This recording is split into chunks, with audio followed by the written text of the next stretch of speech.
आमीन। बस इतना सही हो, पूरे ऊंचे स्वर से बोलिए आमीन। अगले वचन में जब जाएंगे, जो वाणी इस प्रकार है, यूहन्ना रचित सुसमाचार उसका 19वां अध्याय उसके 28 पद में इस प्रकार लिखा है, इसके बाद यीशु ने यह जानकर कि अब सब कुछ पूरा हो चुका है, इसलिए कि पवित्र शास्त्र में जो कहा गया है वह पूरा हो, और कहा मैं प्यासा हूँ। हालेलुया। देखिए यहाँ पर जब सब कुछ पूरा हो गया और जो पवित्र शास्त्र में लिखा हुआ था उसको पूरा करने के लिए यीशु मसीह ने कहा मैं प्यासा हूँ। वो क्या काम था जो पूरा हो गया? वो काम था जिसके लिए यीशु मसीह कुंवारी मरियम से इस पृथ्वी पर जन्म लिया था। वो कार्य था जो यीशु मसीह 33.5 साल तक पृथ्वी पर रहकर, इस धरती पर रहकर मन फिराव के लिए, पश्चाताप के लिए और क्षमा के लिए प्रचार करके लोगों को सिखा रहा था। वो काम था जिसके उद्धार का जो कार्य था, जो सारी मानव जाति के लिए था, जिसने अपने परमेश्वर को छोड़ दिया था और अलग अलग रास्तों पे चले गए थे, उसे फिर से परमेश्वर से मिलाने के लिए, फिर से उस सही मार्ग में लाने के लिए, उस कार्य को पूरा करने के लिए हमारा यीशु क्रूस पर चढ़ गया था। और जब उसको क्रूस पर चढ़ने के बाद में, उस काम को पूरा करने के बाद में वो कहता है मैं प्यासा हूँ। यदि हम किसी काम को बड़े जुनून की तौर से कर रहे हैं, बड़े लगन के साथ कर रहे हैं, हम तब तक हमें भूख और प्यास नहीं लगती जब तक हम उस कार्य को फिनिश नहीं कर पाते। यदि एक स्टूडेंट है, वो तब तक चैन की सांस नहीं लेता जब तक वो अपने दिए हुए कार्य को या प्रोजेक्ट को पूरा नहीं कर लेता। और जब वो सब कुछ पूरा कर लेता है तो उसके अंदर एक संतुष्टि रहता है, एक खुशी रहता है, और उसके बाद उसे एहसास होता है अपने भूख का और अपने प्यास का, और फिर जाकर पानी को पीता है। हालेलुया। इसी तरीके से यीशु मसीह भी जब उस उद्धार के काम को पूरा कर लिया तब उसने कहा मैं प्यासा हूँ। और यहाँ पर इस प्रकार से लिखा हुआ है, इसलिए कि पवित्र शास्त्र में जो कहा गया है वह पूरा हो, कहा मैं प्यासा हूँ। पवित्र शास्त्र में वचनों में यदि भजन संहिता हम 69 का 21 में पढ़ेंगे तो वहाँ इस प्रकार पाया है कि लोगों ने मेरे खाने के लिए इंद्रियान और प्यास बुझाने के लिए सिरका किया।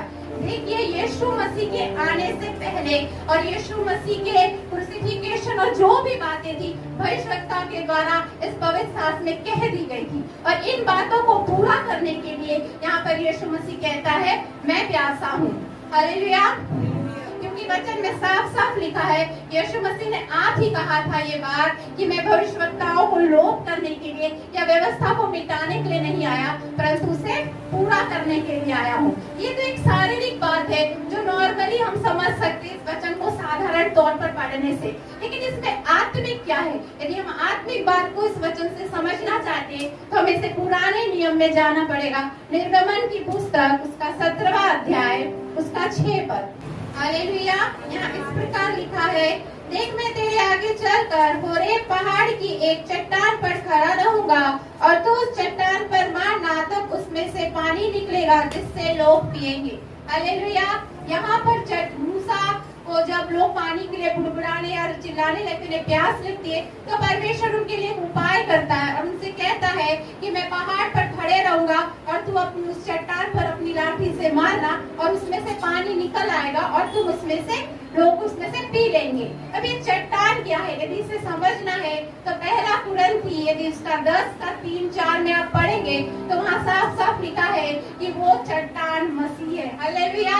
वो चट्टान हमारा यीशु है जो उस क्रूस पर चढ़ गया, जिस पर मारा गया और उसके शरीर से सारा लहू बह गया, सारा पानी बह गया, और उसने अपने आप को इतना घायल, इतना अपने आप को कष्ट में डाल दिया ताकि हमारी प्यास बुझ जाए। हालेलुया। क्योंकि हम लोग पाप के कारण परमेश्वर से दूर हो गए थे, लेकिन परमेश्वर चाहता था कि हमारा उद्धार हो जाए, इसलिए मसीह रूपी चट्टान जो वहाँ पर मारा गया, उस समय तो एक चट्टान पर मारा गया था, लेकिन उसका भेद ये है कि वो चट्टान मसीह था जिसे मारा गया, और उसमें से जो लहू निकला, वो लहू में आज भी जो लोग आते हैं उनका उद्धार होता है और उनके पाप क्षमा हो जाते हैं। ये सिर्फ हमारे लिए नहीं है, लेकिन आज भी जो इस वचन को सुनने के बाद उसके क्रूस के तले आ जाएगा और उसका क्रूस के सामने खड़े होकर इस बात को मान लेगा, तो उसका लहू आज भी जिंदा है जो उस लोग उनके पापों को क्या करेगा, धो देगा और उनका उद्धार हो जाएगा। हालेलुया। यहाँ पर एक और प्यास है। क्या आप इस बात को समझना चाहते हैं? क्या सचमुच यीशु मसीह अभी भी प्यासा है कि क्या उसकी प्यास बुझ गई है? नहीं, उसको आज भी प्यासा है। आज भी मेरा यीशु प्यासा है। किस चीज की प्यास है हमारे यीशु को? हमारे यीशु को आज प्यास है उन आत्माओं के लिए जो आज भी अनंत विनाश की ओर जा रही है, जिसके लिए उसने अपने लहू को बहा दिया, जिसके लिए उसने इतना कष्ट सहा, जिसने उसने पीड़ा सही, उन आत्माओं के लिए आज भी यीशु प्यासा है। वो चाहता है कि वो आत्माएं जो नाश हो रही है वो अनंत विनाश से नहीं परंतु अनंत जीवन में आ जाए।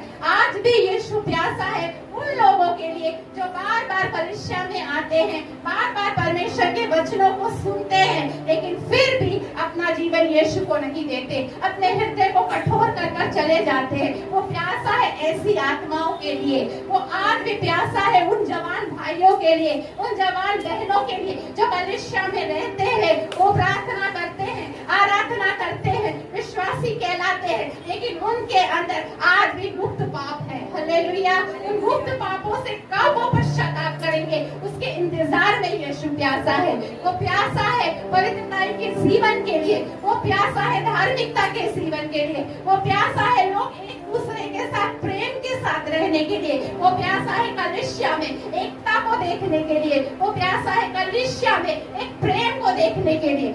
आज भी मेरा यीशु प्यासा है कलीसिया में पड़ी खाली बेंचों के लिए, खाली कुर्सी के लिए, वो जगह के लिए जो आज भी खाली है और उस जगह को भरने वाली आत्माएं बाहर नाश हो रही है और हम कुछ नहीं कर पा रहे हैं। हम कुछ कर सकते हैं लेकिन फिर भी हम खामोश बैठे हैं। ऐसी लोगों को परमेश्वर ढूंढ रहा है जो आ जाए और उन लोगों को खींच लाए। ऐसे लोगों के लिए मेरा यीशु प्यासा है। वो प्यासा है कि हम उसके लिए जीवन जिए, वो प्यासा है कि हम उसके लिए प्रार्थना करें। जिस तरह दाऊद कहता है कि ये मेरा मन तेरे लिए प्यासा है, जैसे हिरनी नदी के जल के लिए प्यासी होती है, आपती है, हे परमेश्वर मैं तेरे लिए प्यासा हूँ। क्या आप अपने जीवन को एक बार जांच सकते हैं? क्या आप सचमुच परमेश्वर के लिए वो प्यास आपके अंदर है? आपने अभी जो वीडियो देखा, वो वीडियो देखकर मैं नहीं कहती एक भी व्यक्ति होगा यहाँ पर जिसके आंखों से आंसू नहीं आया होगा, क्योंकि वो ऐसा दर्द था जिसका कुछ क्षण देखकर हमारे आंखों से आंसू निकल गए। आज भी मेरा यीशु उसी प्यास में वहाँ पर है। क्या आप अपने जीवन को यीशु की उस प्यास बुझाने के लिए डेडिकेट करेंगे? क्या आप अपने जीवन को परमेश्वर की प्यास से भरेंगे? क्या आप उसके साथ एक ऐसे संबंध में आएंगे जो एक अंतरंग संबंध है, एक गहरा संबंध? यीशु चाहता है कि उसके लोग उसके साथ एक गहरे संबंध में आ जाए, वो संबंध जिसके लिए उसने क्रूस पर जान दिया ताकि हम उस महापवित्र स्थान में प्रवेश करें। हमें आंगन में रहने के लिए या पवित्र स्थान में रहने के लिए नहीं, परंतु महापवित्र स्थान में प्रवेश करना है। ये हम तभी करेंगे जब हमारा घुटना उसके आगे टिकेगा, हमारा जीवन उसके आगे समर्पित होगा और हम उसके साथ ऐसे एक संबंध में जुड़ने के लिए प्यासे हो जाएंगे। जब तक आपके अंदर वो प्यास नहीं आएगा तब तक प्यास बुझेगी भी नहीं। जब तक प्यास नहीं लगता कोई पानी नहीं पीता। पानी हम तभी पिएंगे जब हमें प्यास लगेगी। हमारे अंदर क्यों नहीं आती वो प्यास? हम आराधना में आते, कलीसिया में आते, क्यों नहीं आती हमारे अंदर वो प्यास? क्यों नहीं आती? क्योंकि हम दूसरे प्यासों से भरे हुए हैं। हालेलुया। हम सांसारिक प्यासों से भरे हुए हैं। हमारे अंदर सांसारिक इच्छाओं की प्यास है। हम चाहते हैं हमारा नाम हो, हमारा पद हो, हर एक सांसारिक सुख सुविधा हो, हम उसमें जकड़े हुए हैं। जब तक हम सांसारिक सुख सुविधाओं के प्यास में भागेंगे वो प्यास कभी नहीं बुझने वाली, वो कभी नहीं बुझेगी। आज एक मिला है, कल दो चाहिए रहेगा, परसों दो मिलेगा, उसके आगे आपको चार चाहिए रहेगा। ऐसे ही आपकी वो प्यास बढ़ती जाएगी जो कभी नहीं बुझेगी। लेकिन अगर आपको अपनी प्यास बुझानी है, वो सच्ची प्यास, वो सच्चा आनंद यदि आपको चाहिए, तो उसे त्याग कर यीशु के पास आना पड़ेगा, उसे खाली करना पड़ेगा। जब तक भरे रहोगे उसमें परमेश्वर कैसे भरेगा? जब आप उन चीजों को डेडिकेट कर दोगे, समर्पित कर दोगे कि ये सारी चीजें, ये द्वेष, ये ईर्ष्या, ये जलन, ये हट, एक दूसरे के लिए बुराई, मन में कड़वाहट, इसके बारे में बोलना, उसके बारे में बोलना, हमारे मन में बहुत सारा सोच विचार, ये पद पाना, वो पद पाना, उसे गिरा देना, ये सारी चीजें जब तक हमारे अंदर भरी रहेगी परमेश्वर हमें नहीं भर पाएगा। लेकिन जैसे हम इन चीजों को खाली कर देंगे, अपने आप को पूरा शून्य बना देंगे, उस दिन परमेश्वर अपनी उस आत्मिक जल से हमें भर देगा। और जब हम भर जाएंगे तब हम कह सकेंगे कि हाँ, मैंने यीशु की प्यास में उसके सहभागी हुए, मैं परमेश्वर के साथ सहभागी हुआ। वचन में इस प्रकार लिखा है कि हम परमेश्वर के सहकर्मी है। परमेश्वर अकेले काम नहीं करना चाहता, वो परमेश्वर चाहता तो क्षण भर में जिसका चाहे वो जो कर दे, लेकिन अगर इस व्यक्ति को चंगा करना है तो परमेश्वर एक को प्रार्थना के लिए तैयार करता है। यदि इस व्यक्ति के जीवन में वचन सुनाना है, इसका उद्धार करना है, तो एक व्यक्ति को तैयार करता है उसका वचन ले जाने के लिए। क्यों? क्योंकि परमेश्वर हम क्या है, सहकर्मी, वो हमारे साथ मिलकर काम करना चाहता है। इसलिए वो हम चाहता है कि हम उसके साथ सहभागी हो जाए और अपने आप को खाली कर कर उस आत्मिक जल से भर जाए जो यीशु ने कहा कि मैं जीवन का जल हूँ। जब हम उस जल से भरेंगे तो दाऊद इस प्रकार से कहता है, मेरा कटोरा उमड़ कर बह कर बह रहा है। तब हम कह पाएंगे कि हमारा कटोरा उमड़ कर बह रहा है। तब आपको कहीं जाने की जरूरत नहीं है, किसी के पास जाने की जरूरत नहीं है। आपका परमेश्वर से संबंध ही ऐसा रहेगा कि आप जहाँ खड़े रहोगे वहां से चमत्कार चालू हो जाएगा। आप देखिए यूहन्ना को, यूहन्ना कहीं प्रचार करने नहीं गया, वो सिर्फ जंगल में पुकारता था, लेकिन वो उसका परमेश्वर से संबंध ऐसे था, उसका बुलाहट, उसका अभिषेक ऐसे था कि लोग जंगल में सुनने के लिए उसके पास आते थे।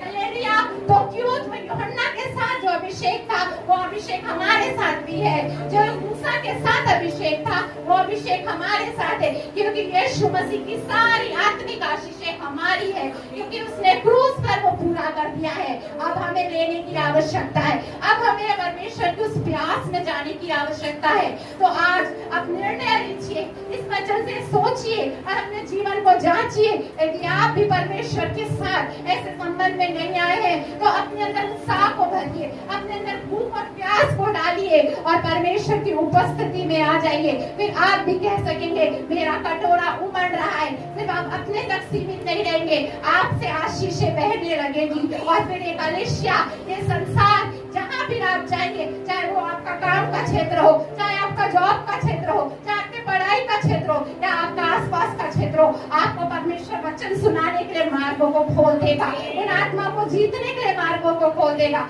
लेकिन उन्हीं के लिए, जिस सिस्टर ने बोला कि अगर परमेश्वर आपको सेवकाई देना चाहता है तो आपके अंदर कुछ क्वालिटी को देखेगा। परमेश्वर आपके गुण को नहीं देखेगा, टैलेंट को नहीं देखेगा, वो आपके हृदय को देखेगा कि आप कितना तैयार हो, आप क्या कर लेना चाहते हो। नहीं आता गाना गाने, नहीं आता वचन बोलने, आप घुटनों में आइए परमेश्वर के। बहुत मैं हमेशा वाला बात बोलती, हमारा परमेश्वर यूनिक है, उसके पास यूनिक वरदान है, उसके पास यूनिक योजना है जो अद्भुत तरीके से काम करती है, आपके लिए भी करेगी। लेकिन आपको परमेश्वर की प्यास को बुझाने के लिए उनके करीब आना पड़ेगा, अपने आप को डेडिकेट करना पड़ेगा। क्या आज आप अपने आप को, अपने परिवार को, अपनी कलीसिया को यीशु मसीह की उस प्यास को बुझाने के लिए डेडिकेट करते हैं? यदि आप करते हैं तो निश्चय परमेश्वर आपको अपनी आत्मा के जल से, आत्मिक वरदानों से भर देगा।